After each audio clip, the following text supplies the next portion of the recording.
Hello, everyone, and welcome to today's webinar, Microbiological Control in a Pharmaceutical Manufacturing Environment.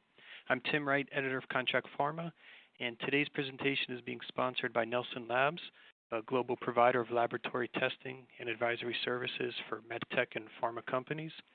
And today we're going to hear from three experts over at Nelson. First up is Martel Winters.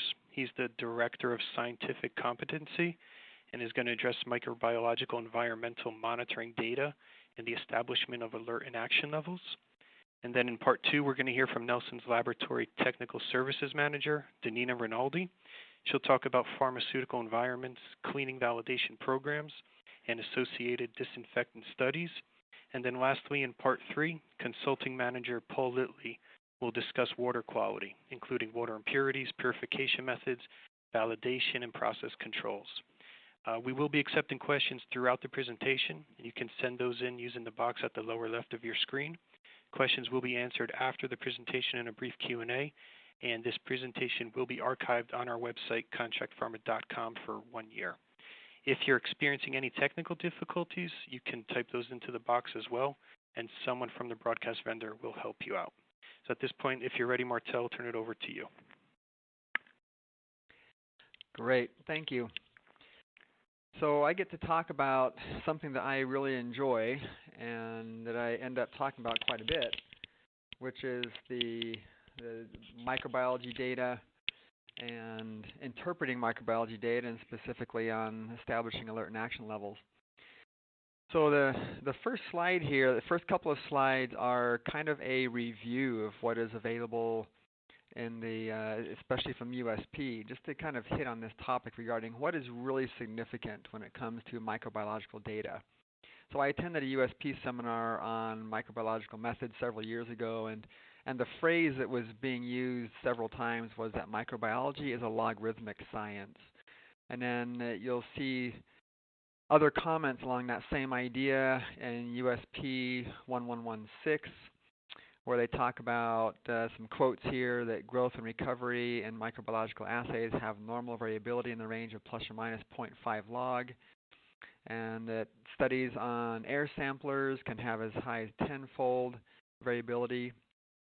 And then that supposed differences between, for example, an alert level of 1 CFU and an action level of 3 CFU are not analytically significant. And other quotes are along the same idea, that they might vary as much as 5 to 10-fold, and then the recovery of 25 CFU should not be treated any differently than a recovery of 15. So just to give some perspective on microbiological data, it's a very different set of data when compared to, say, results from a chemistry or a physics test or those types of discussions, where the accuracy of the data are much tighter compared to what we expect in the world of microbiology. So then we'd say, well, if when we're looking at alert and action levels and we're looking at reviewing data, microbiological data, what should be our focus then? If we're not so focused on is it 3 CFU or 5 CFU? So USP 1116 again provides some additional information. It's a very helpful chapter on this topic. That a couple quotes here. So analysts can consider the frequency with which contamination is detected rather than absolute numbers of CFU detected in any single sample. We'll talk more about this as an option, where instead of looking at the CFU count, you're more focused on how frequently you see any count at all. And then within an ISO 5 critical zone, that recovery rates of 1% or less should be attainable with current methods. So a good target there might be less than 1% as far as the frequency of contamination occurring. And then the last comment here is from that USP document is treating differences that are within expected and therefore normal ranges as numerically different is not scientifically valid and can result in unwarranted activities. We're going to talk more about unwarranted activities in just a minute here. I want to make it clear that these concepts, when we're reviewing bioburden data and comparing numbers and setting alert and action levels, these concepts apply to all types of bioburden results, whether we're talking about environmental monitoring results and all the different varieties of EM results that are available, as well as if it's component bioburden or finished product bioburden. These concepts apply across the board. So regarding trending data and observing trends, we all know the importance of trending data, of how necessary that is. Maybe one of the key things we're talking about here, though, is observing and acting on true trends. So what really is a trend versus what is just part of normal microbiological variability. So back to that USP comment that it might result in unwarranted activities. So some options, some things that I see sometimes I'm working with customers. For example, an alert level of 1 CFU and an action level of 2 CFU, where really those two numbers are the same number in the world of microbiology. Or opening a kappa for every alert level, for example. So if you have an alert level and action level, but if you're opening kappas at an alert level, then that alert level possibly is not serving its correct purpose. And then another option is ceasing product release at the alert level, which is another thing that I've seen where activities, in my opinion, those are indeed all three of these could be usually considered as unwarranted activities that really do not provide benefit to the company or to the patient. And note when we're talking about this, and I think this is consistent across industries, both on the pharma and the device side, we're focusing on the word level rather than limit. When we talk about alert and action levels, we're using that term. Really, you really cannot have two limits. A limit is a value at which something critical is happening, and you would not have two different limits. And so in the microbiology industry, we're trying to have everyone use the term level. It's a more appropriate term. Now, regarding the trending itself, the trending does not have to be that complex. Generally, just a simple spreadsheet is fine. In some documents or articles, sometimes you can see things about transforming, like a log transformation of data to do this evaluation. And really, in my opinion, in my experience, that generally is overkill. It's not necessary. If you know what you're doing and if you really have a desire to do it, then go for it. But regardless, you still have to evaluate the data and set levels, regardless of whether you're transforming or not. And generally, I do not see a need to be adapting the data before these limits or levels are established. So talking about different types of data excursions. So that the term spike is used quite regularly, and I want to delineate between the various types of spikes when we use that term, what we might mean. So first is a consistent spike. So something that you are just aware that it happens periodically. It is just part of the manufacturing process, and you see it occasionally, and therefore it's not terribly unexpected when you see it. An outlier might be a term you could use to describe a spike that you've not noticed before. So this would be something that is brand new when you're evaluating your data. Another thing to look at besides just the counts is also the types of microorganisms. So are you, with regards to a consistent spike, I would expect that not only are you accustomed to seeing that higher value occasionally, but it should be the same general types of microorganisms. Not necessarily the exact same genus and species, but with regards to the basic types of contamination routes. So, do you tend to see gram-positive cocci, generally from humans, or do you tend to see gram-negative rods, perhaps more from water, or gram-positive rods or molds and yeasts, more likely from the environment? So another thing to consider. And then the last option there is a contaminant. So that would be a situation where the spike is not a true value. It did not originate from the sample being tested, but is an artifact of the test method or the handling or something where a repeat test generally is appropriate. When we use or talk about the term too numerous to count, or TNTC, again, you can still you can still have those be either an anomaly, which would be maybe a spike that is higher than normal, but it would often TNTCs can be either a true value, meaning it really did originate from the product but not common, or again it could be a contamination where it would not be a true value in bioburden that originated from the product being tested. And the last option here is a spreader. And spreaders are often misinterpreted as spikes or TNTC.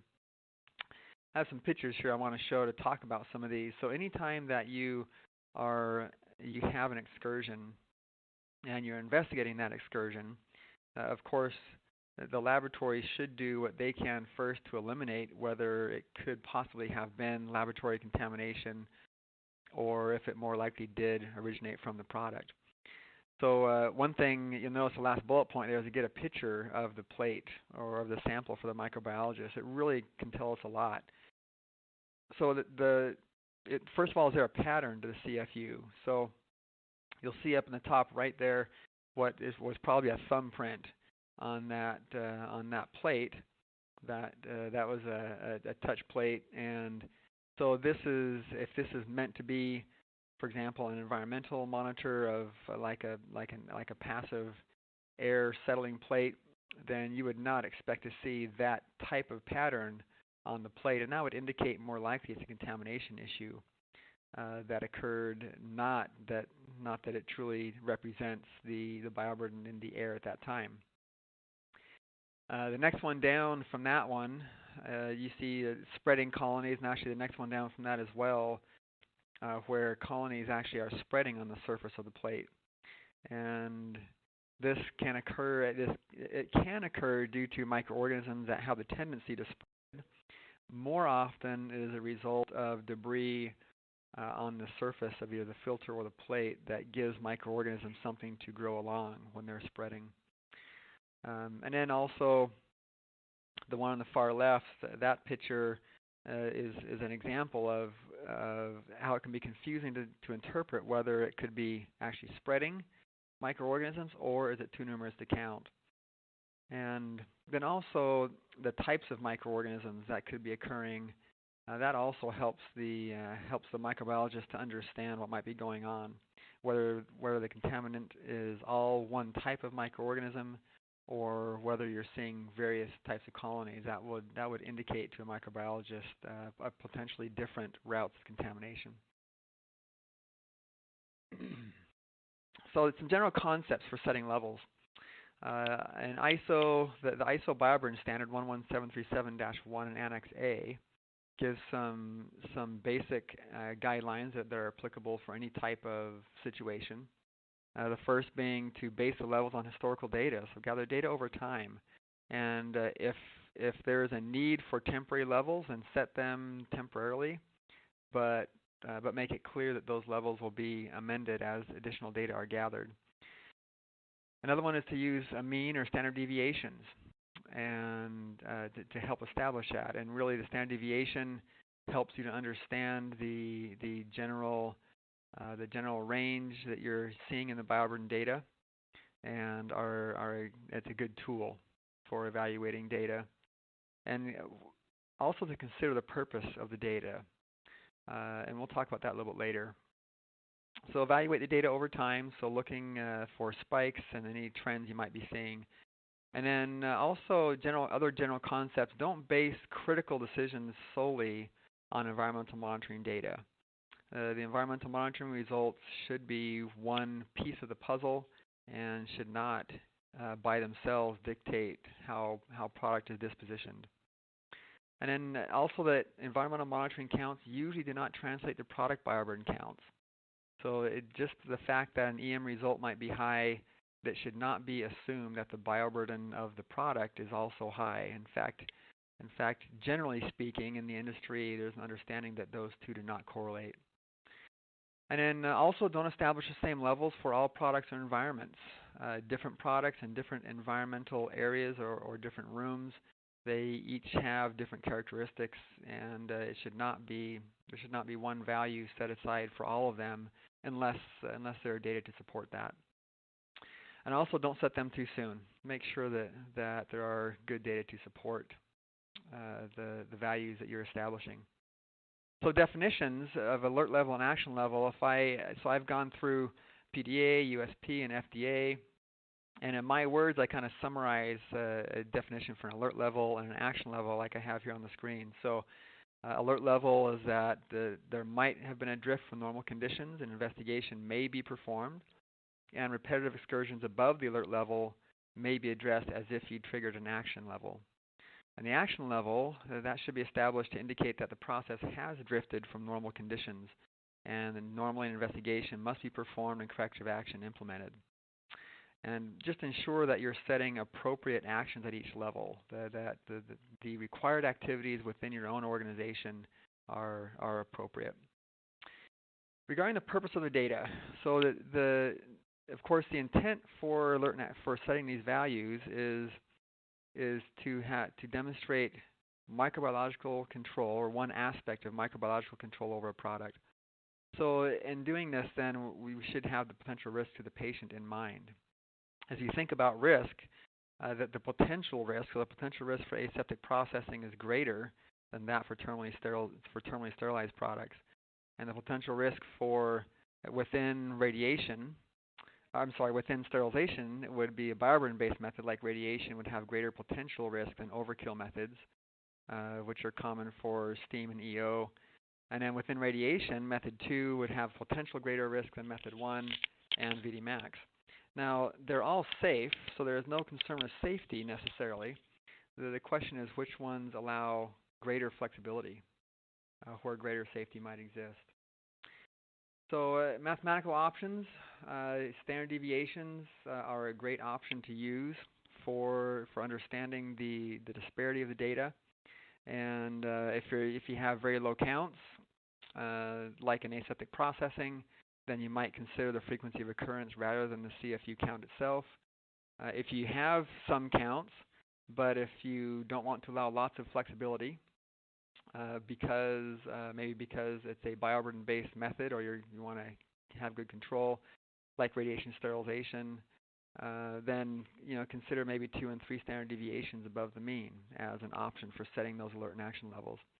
And if you often have counts, but more flexibility should be permitted because, for example, you have an overkill steam sterilization method, then maybe consider 3 standard deviations and the mean times 10 as an alert and action level. And there are lots of options, so that's why this bullet point next one is look at the results and do they make sense, considering the potential risk.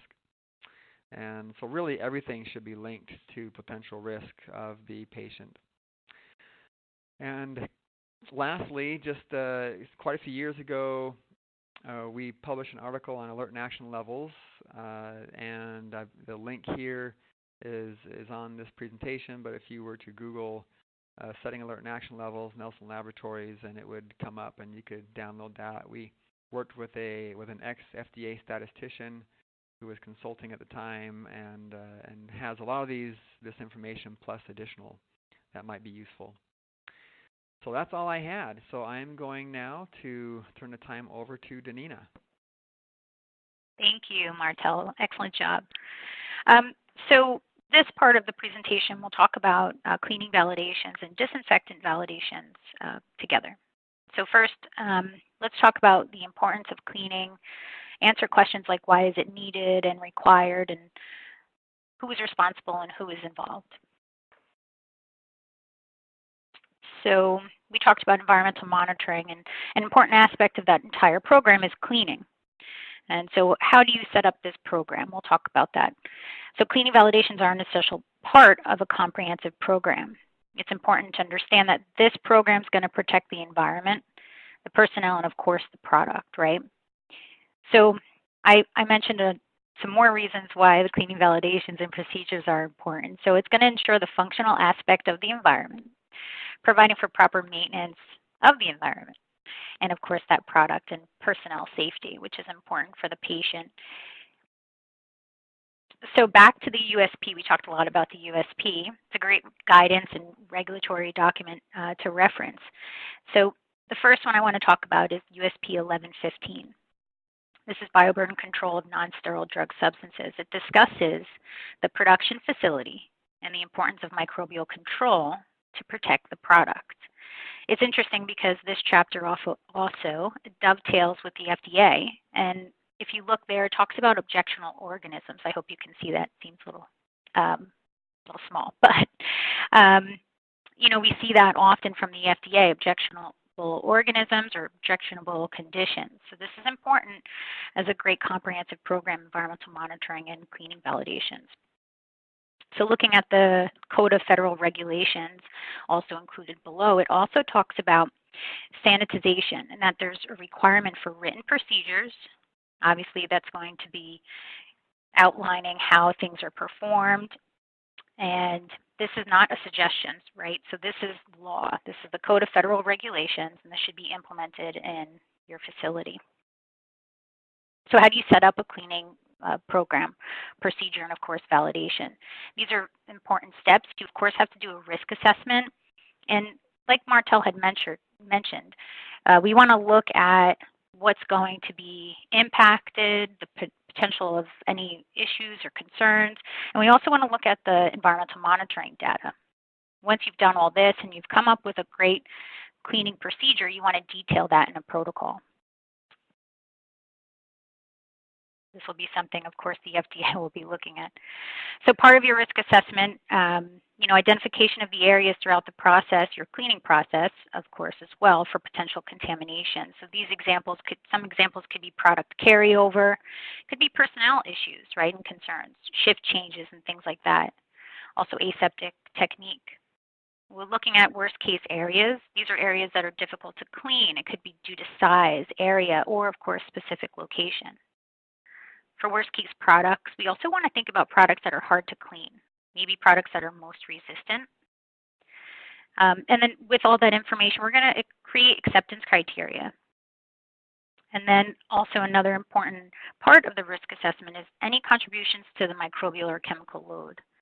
So reviewing of your process to find procedure flaws, any areas of concern. So we'll see that in the next slide. The USP has a great, in that USP Chapter 1115, a great diagram of contributions to microbial and chemical load that you want to take into consideration. So a few of these you'll see, how important facility design and maintenance is. How is the flow of the room? Is it under positive pressure? Is it negative pressure? Is it an uncontrolled environment? Going through the tools and utensils, another one, seasonal effects, right? You'll get that information from your environmental monitoring trending data. Do you notice any increase in microbial load and any changes or certain organisms present at certain times of the year? The process and the cleaning water, that's a major contribution to microbial load. What type of water are you using? And then how is your procedure defined? There's a lot of good examples here. I won't go through them all, but it's important to note how many factors there are that will influence cleaning validations and, of course, your environmental monitoring.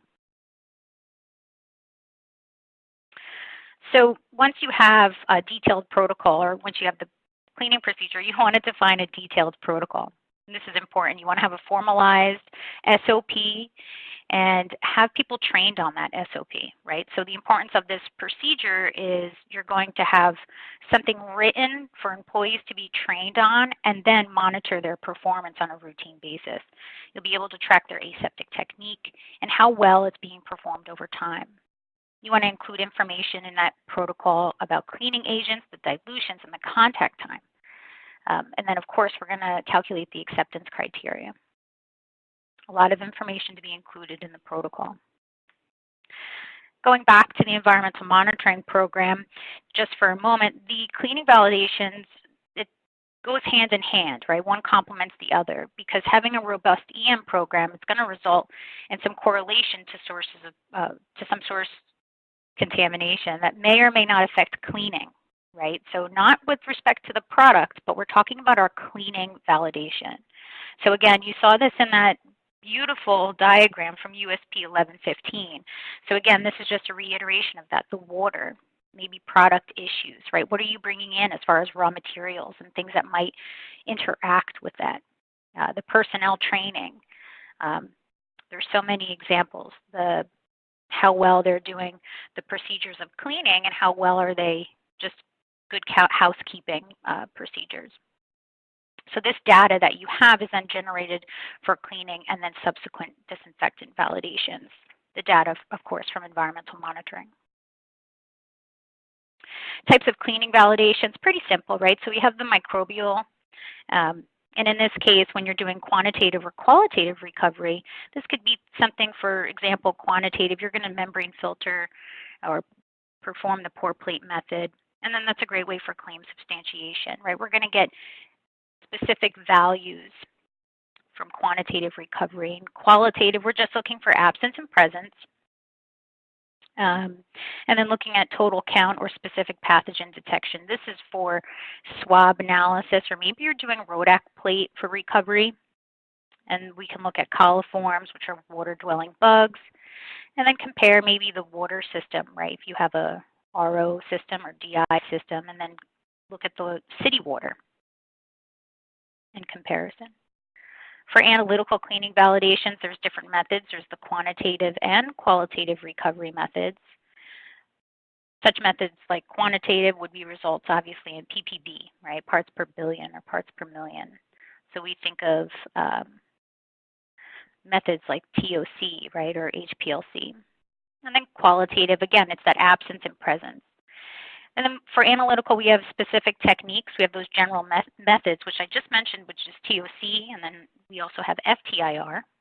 And then other selective techniques that are more specific, especially when you're looking for product carryover, HPLC and GCMS.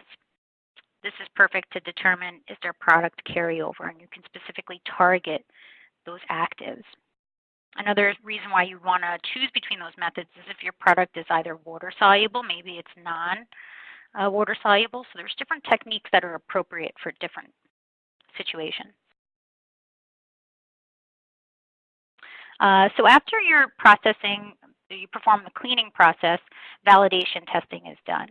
And validation testing can be done in those techniques that I previously mentioned in the slide previous to this, but also just to reiterate, microbial cleaning validation testing, we would test with swabs or surface plates, and we look for a quantitative or qualitative recovery, right? You'll see that here, APC and MPC, and of course those pathogens. Maybe you're using differential or selective augers.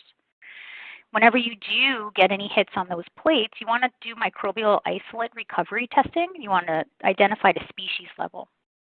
This can then be used later for disinfectant studies. So that's very important. Analytical methodologies, again, I touched on these before, TOC, when you're testing the swabs, or rinse water. And when you do your risk assessment, you want to define which one you're going to be performing. Is it the swabs or is it the rinse water? Think of the impact it has on your product and the sensitivity of the method. Recovery studies are performed when we are using swabs. So we do that to determine the percentage of residue removed. And this could be, again, with respect to product or raw material carryover. This has to, for when you're performing this, it's very important that this is done consistently. Your cleaning procedure is a consistent process that gives consistent results, and you're getting results that are expected. So that's why we do validations. We want to ensure that what we're doing is consistent, routine, and you're always getting the same results that are according to your specification.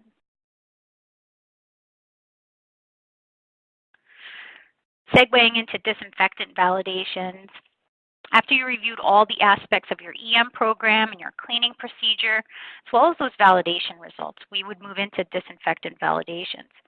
They're used to support the monitoring and the maintenance of the clean room on a routine basis. And what's important is that when you're considering a disinfectant, all items of your environmental monitoring and your cleaning should be considered. So the surfaces in your clean room, compatibility with the disinfectants that maybe you have in a rotation, and then any spectrum or claims that the disinfectant has. Don't want to just randomly pick one from the USP. This is important because we want to ensure the functional aspect of the environment. We want to keep it in control, which is why it's called a controlled environment. Critical aspect of the cleaning and sanitization is the disinfectant, right? That's the purpose. That's where we're going. That's the end result. It complements the cleaning procedure.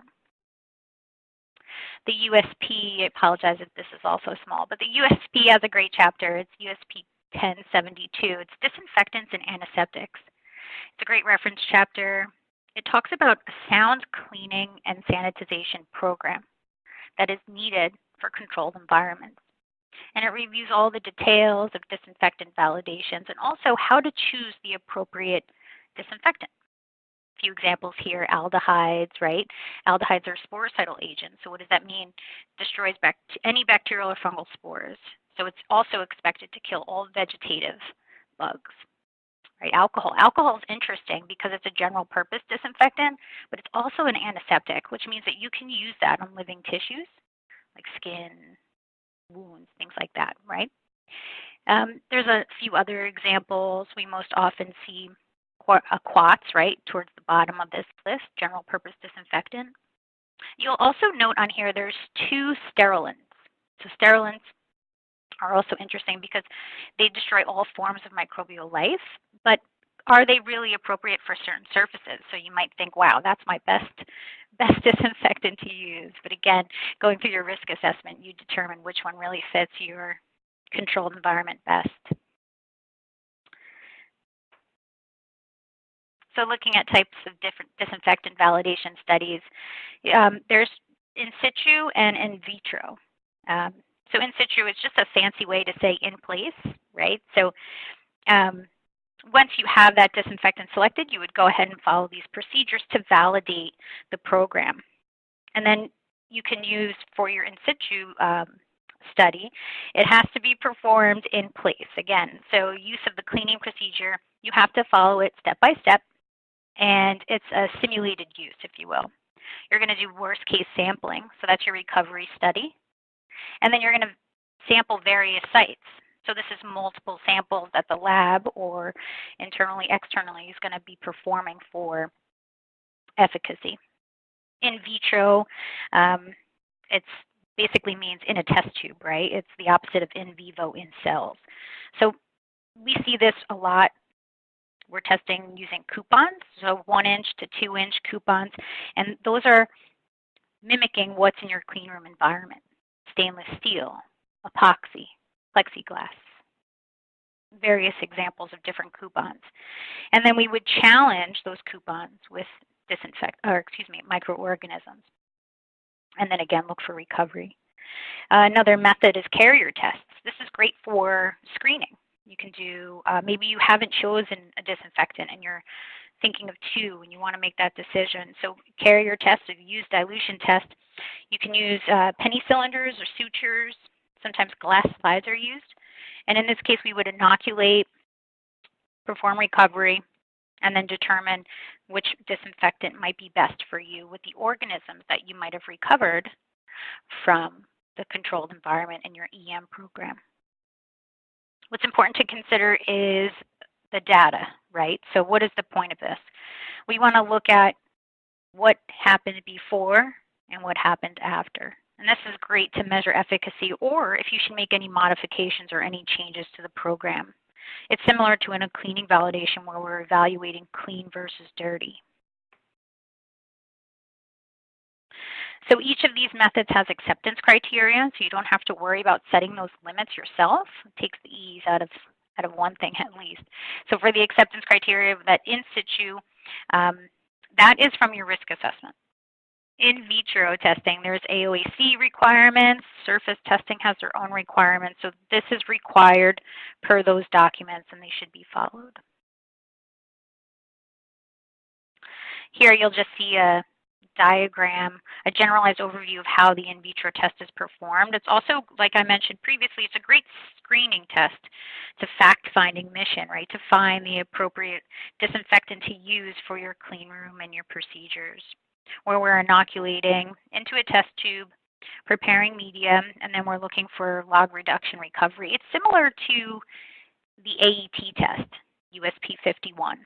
So if you think of how that's performed, this would be your used dilution testing. So for cleaning and both disinfectant validations, it's important to know that cleaning and disinfection is not a choice. It's a requirement. Implementation of SOPs are important. It's procedures, right? Always have a written procedure. You should review these processes on a routine basis, but at least on a yearly basis. You would see many changes throughout that time, or maybe you won't, but here is a great way to determine if you should make any adjustments. And if that's the last point, make any adjustments as necessary. You might have new products coming in, right? You might have changed your scope. You might have new pieces of equipment. But either way, if you make any adjustments, you have to go back to step one, reevaluate and make changes as necessary. This is expected, so be sure to start from the beginning and then go right back down through your list, update the procedures, and then review. It's a constant flow. With that being said, I'd like to turn it over to Paul. Thank you all for your time. Thank you, Danina. All right, so in this last section, we'll be covering water quality for pharmaceutical purposes. What are some of the importance of water quality? Why is water quality such a big focus, and why we need to validate and have a solid system in place depending on what our process is. So general uses of water, it's not uncommon to hear, and even the USP makes the statement that in the medtech industry, water is one of the most widely used raw materials. As a raw material, we use it for everything from active pharmaceutical ingredients to parenteral drug in a dosage form, analytical reagents, and even equipment cleaning, rinse water for products, et cetera, et cetera. The list goes on and on. So why does water quality matter? Well, this is one of my favorite slides because it really gets to the root of water quality and the risks associated in the dependency of quality water for products, processes, and even the patient. So again, depending on the needs of the product, the manufacturing process, whether you're cleaning product with it or whether you're actually cleaning your equipment in your environment, the most appropriate quality grade is crucial to reduce, ultimately, patient risk. And these water quality risks can range again from the product damaging or even leaving residuals behind on the product, whether it's bioburden or some other sort of organic material from the water. The process, the water system itself, if the water system is fouled and it's not properly designed and maintained, then the process itself can, or the water itself can really take down your water system. And then ultimately, of course, the patient. We talk about interfering with product functionality, whether it's because of a buildup of a calcium carbonate of some sort of hard scaling mineral, or whether it's just even endotoxin or increasing bioburden risk beyond the disinfectant means of the product or even the sterilization. And then this last statement here, I'll read it verbatim. The level of acceptable impurities are determined by the potential of that impurity to negatively impact, again, the product, process, or patient health. So this is where your risk assessment, your risk analysis really needs to dissect into those water impurities in selection and aid in the selection of water purity, water grade, and even ultimately the water system design for producing quality water.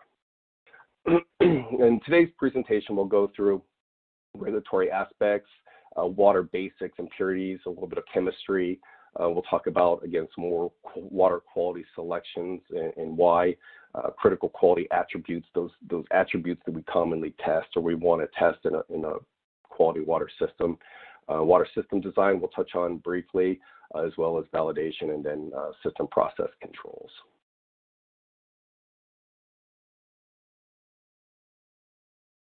So we start with regulatory aspects, and outside of the USP, there's really not a lot of regulatory that's really focused specifically for water.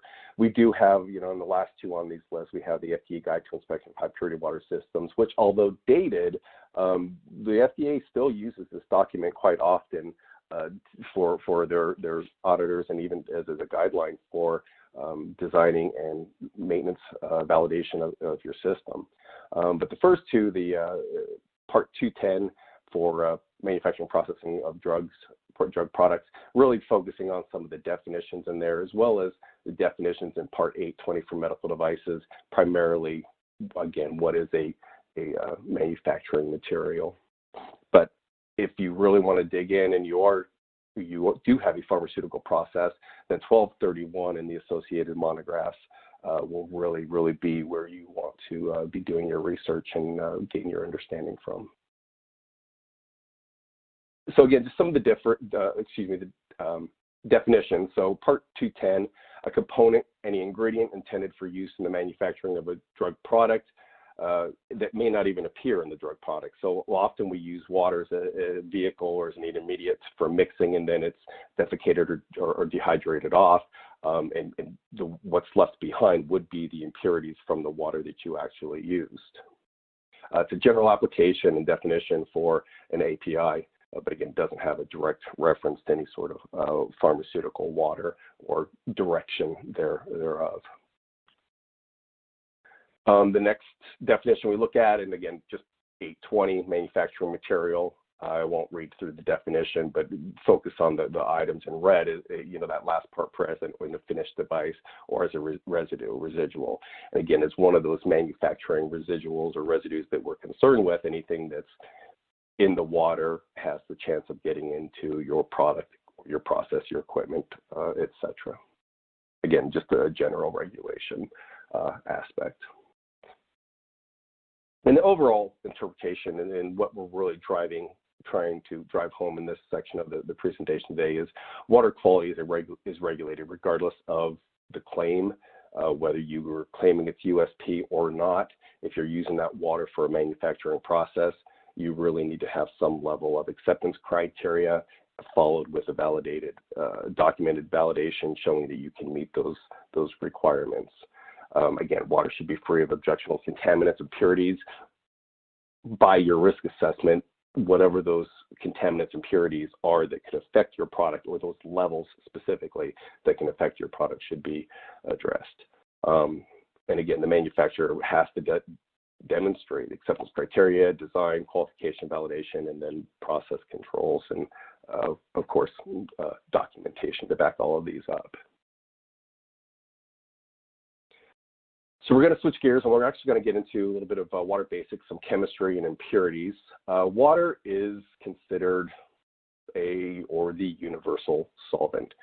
Over time, any material exposed to water, given enough time, will typically be dissolved by that water and by the water's aggressiveness as a solvent. And so because of those properties, water contains a lot of impurities. When we're talking about the water cycle that we learned in 4th grade, right? The rain, evaporation from the ocean or lakes, rain down percolating through our soils and such, it can pick up a lot of these impurities. So technically speaking, if it's not a hydrogen or a hydroxide ion, it's an impurity. And we'll talk a little bit about other impurities in the next slide.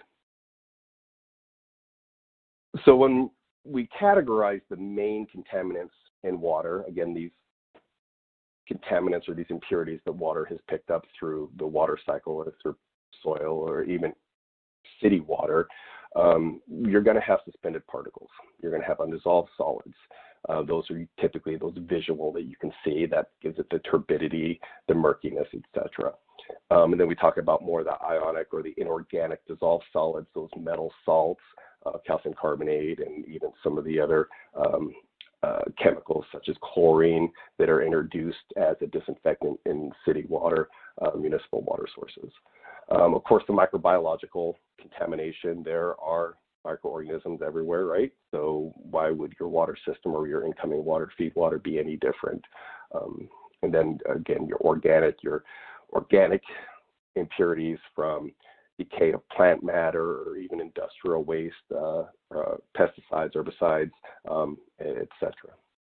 And then lastly, your gaseous impurities, atmospheric gases, carbon dioxide, nitrogen, etc., that may or may not impact or affect your product process. So when we talk about undissolved solids, like I said, these are those visual, the turbidity. That's what makes water murky. These particle sizes are anywhere from the 1 millimeter and all the way down to the 0.004 millimeters. So anything that is basically floating in your pond, stream, or water sources, seasonal changes may impact that. Again, this includes organic, plant matter, algae, anything that's really suspended or undissolved. The good thing is these are usually easily removed and typically filtered out by a 2 to 5 micron sediment or depth filter, which, again, a very common, very, very easy process. The dissolved solids is where we get a little bit more tricky. These are your cation, your cation or anions, which are soluble in water. These polar molecules, remember, like dissolves like mineral salts, metals, etc. And TDS will typically pass through an active pore size of 2 microns. So we have to take some other purification method to get these out. And we'll talk about that a little bit later on. Again, the microbial contaminants, we really, a lot of times we were really focused on the fecal coliforms, not as a primary concern, but because if there's fecal coliforms, then there could be other pathogenic organisms associated with that animal or human waste in the water systems. And it can really, again, throw the real concern of normal non-pathogenic organisms versus the E. coli and some of the other ones there. I've got a list here of common waterborne organisms. Pseudomonas, again, as Martel covered in when we talk about where some of these microorganisms are going to come from. A lot of the gram-negative organisms are your water bugs. Those are your water organisms. Many of these fall into that category. But again, just a lot of different species, Dinococcus, Rosemonas, etc.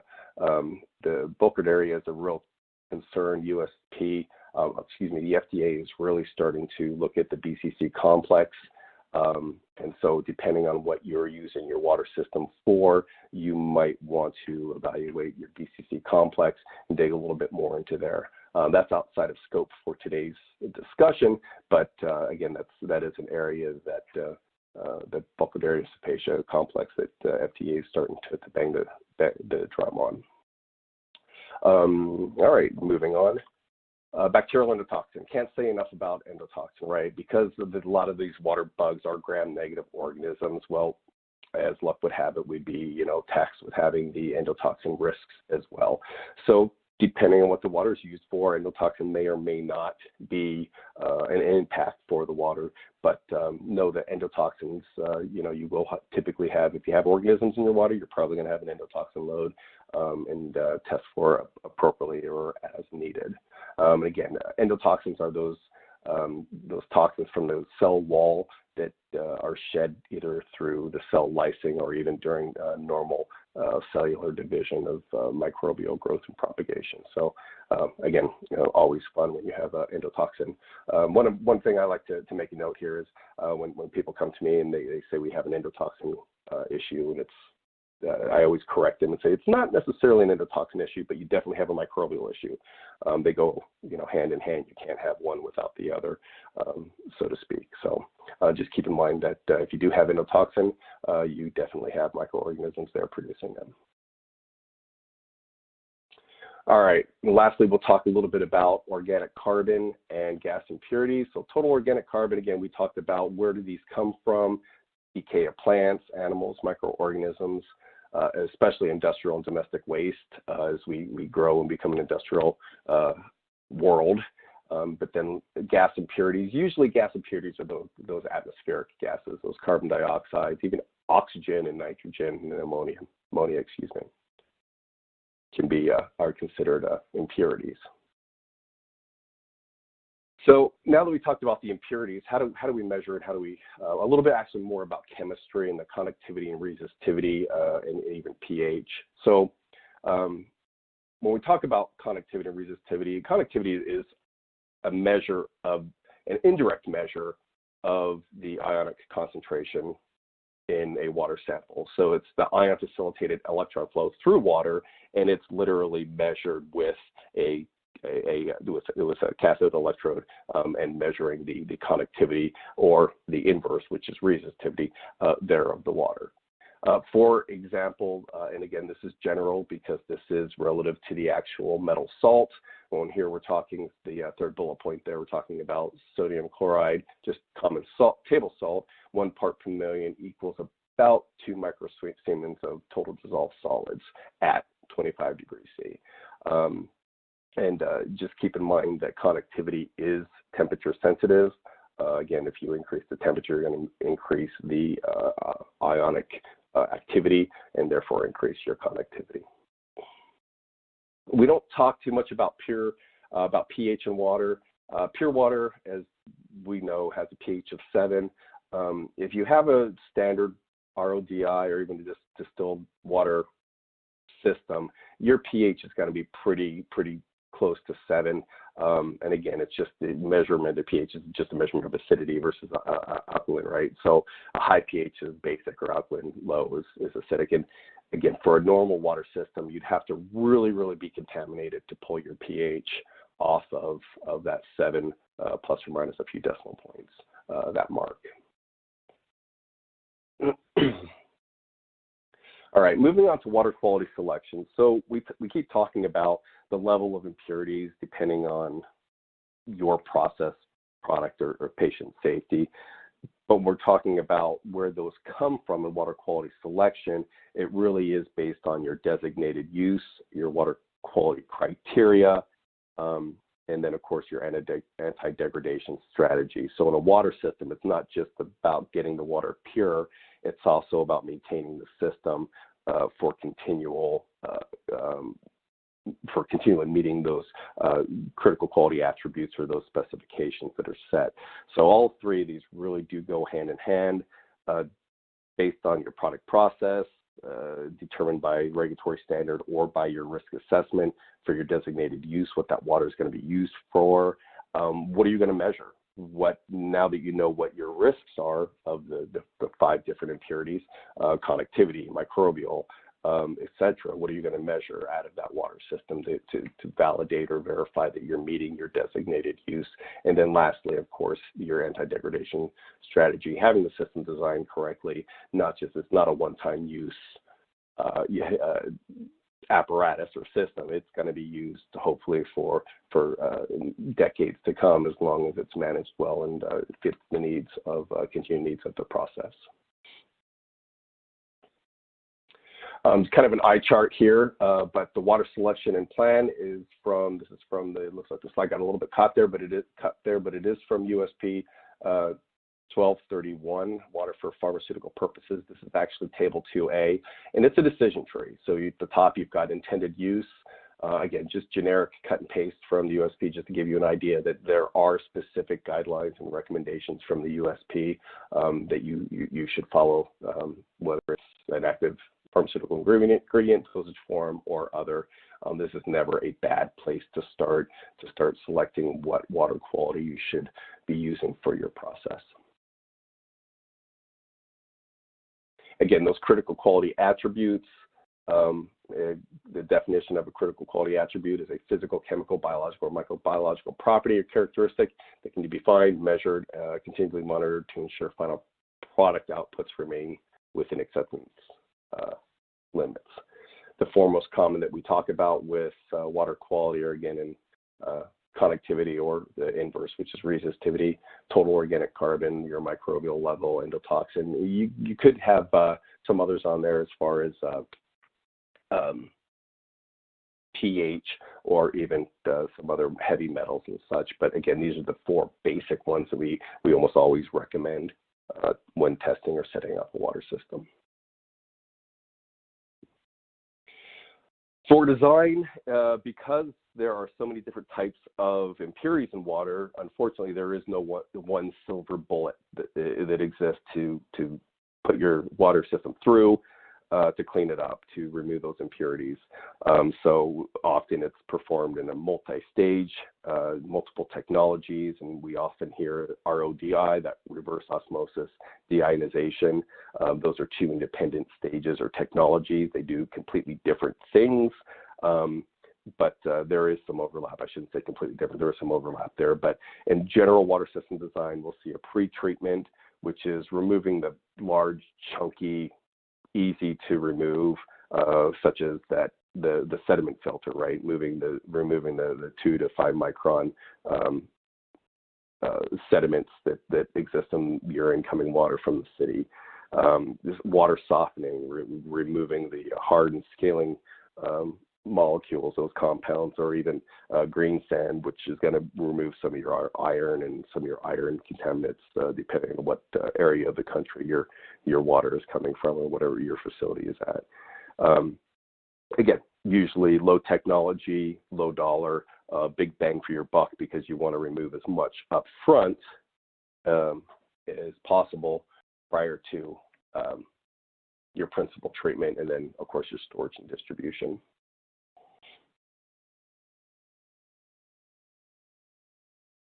And lastly, your storage and distribution after your principal treatment. Again, principal treatment would be RO, reverse osmosis, nanofiltration, distillation, et cetera, and then storage and distribution after you've created this expensive, high cost, high effort water. You don't just want to wash it down the drain. You want to store it and use it for additional days or additional production processes.